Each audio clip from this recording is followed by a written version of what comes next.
Hey, it's Thomas here, your aquatics expert with Big Al's, and today we're going to go over the Python No Spill Clean and Fill. It's a fantastic water change system that makes life a lot easier for us aquarists. Water changes aren't fun. Nobody likes doing them, but we all have to because we really care about our fish and we want our aquarium to look good.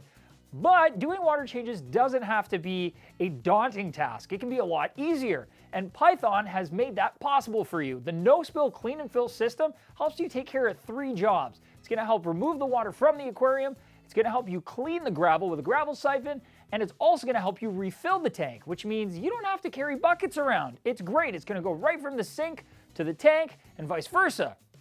So how does the Python work?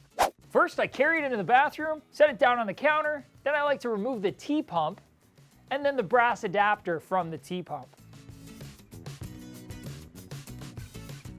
Remove the aerator from your faucet, and just double check the threading. If the threading on your faucet is on the exterior or outside, you're going to want to take that brass adapter and remove the first rubber O-ring that's going to be covering up the internal threading on the brass adapter.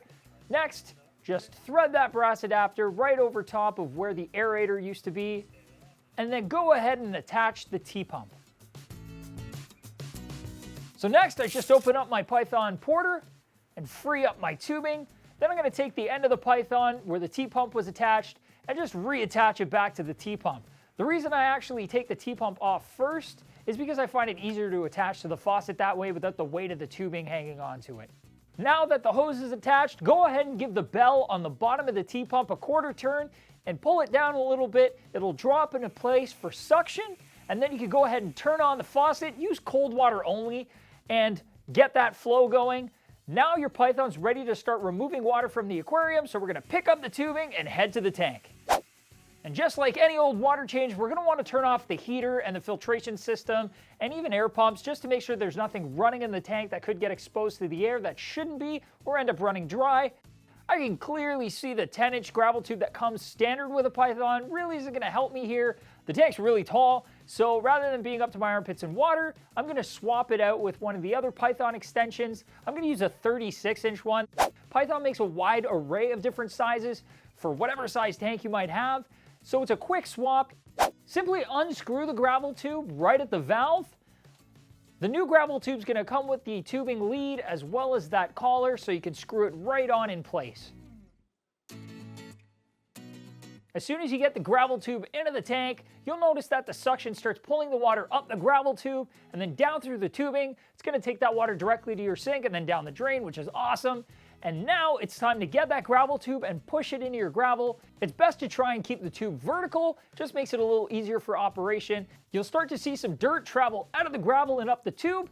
Once that dirt goes up and you notice you're not getting any more dirt from that particular spot, just lift up the gravel tube, move over a few inches, push it back down to that gravel, and start that process over again. You can cover the entire bottom of the tank relatively quickly this way and get all that dirt from under the gravel down the drain where it belongs and out of your aquarium. If you haven't pulled out enough water from the aquarium by the time you're done gravel cleaning, just leave the tube in there to extract water from the tank, stand back, and watch. With the tank drained to the appropriate level, you can go ahead and pull out the gravel tube. Any excess water that's in it, just let it drain out. Then go ahead and unscrew it from the valve block. Bust out your Python hook and screw that on in place right against the valve. Then hang that on the side of the tank, shut off the control valve, and head back to the sink. Back at the sink, it's time to get the water temperature appropriate for the aquarium. You want it to be as close as possible, so go ahead and add a little bit of warm water to the mix until it's the correct temperature.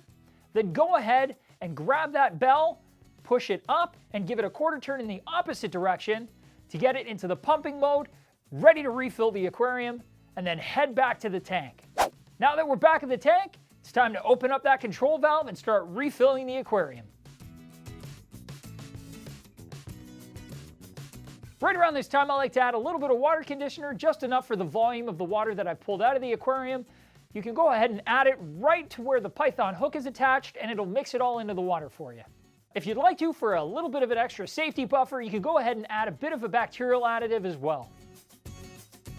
Once the tank's filled up, just go ahead and shut off the valve, and then head back to the sink, it's time to shut off the water and go ahead and open up that valve at the bottom of the T-pump again, and that'll allow us to actually drain the tubing as we wrap it up to get it ready for storage. It's important while you're wrapping up the tube to hold it above the sink level. This way, as you wrap it, any excess water in the tubing will run out and down the drain of your sink. The reason you want to do this is because if you leave water standing inside of it, anything more than just some droplets, it's going to cause mold, and you don't want that. So just make sure you empty it out completely. Then you're going to wrap it up nice and neat, then detach everything from the sink. That means you're going to want to take off the pump, then that brass adapter, put them back onto the Python, and put it back inside the porter, nice and snug, and then you're ready to store it. And don't forget to attach the aerator back to your faucet. And then you're done! Python also makes a really nifty algae mitt, which is great for removing that really stuck-on hard green algae from the inside of the glass. My magnetic algae scraper doesn't always pull that stuff off, so the mitt is a great thing to have in my arsenal, so I don't have to sit there frustrated going over the same spot over and over and over and over and over and over. And if you want to stop wasting so much paper towel cleaning the outside of the tank, you can go ahead and pick up Python's Eco Cloth. It's washable and reusable, and it doesn't leave streaks, so that's fantastic too. So I've personally had my own Python no-spill system for years now. I can't even imagine doing water changes the old way anymore, especially if you have large aquariums or even multiple aquariums in your house. This is way faster and way easier. So if you want a little bit more information on that, or maybe you want to pick one up, you can click here. For any questions or comments you may have, you can leave them down below, or even reach out to us on Facebook or Twitter. And don't forget to subscribe to our channel. We got tons of videos, new ones coming out every week. And as always, keep on tanking. Tank on forever. Tanks. Look at all the dirt. The dirt's amazing. It's going up the tube. It's going down the tubing. It's going to the sink. It's going to the sink. It's gone.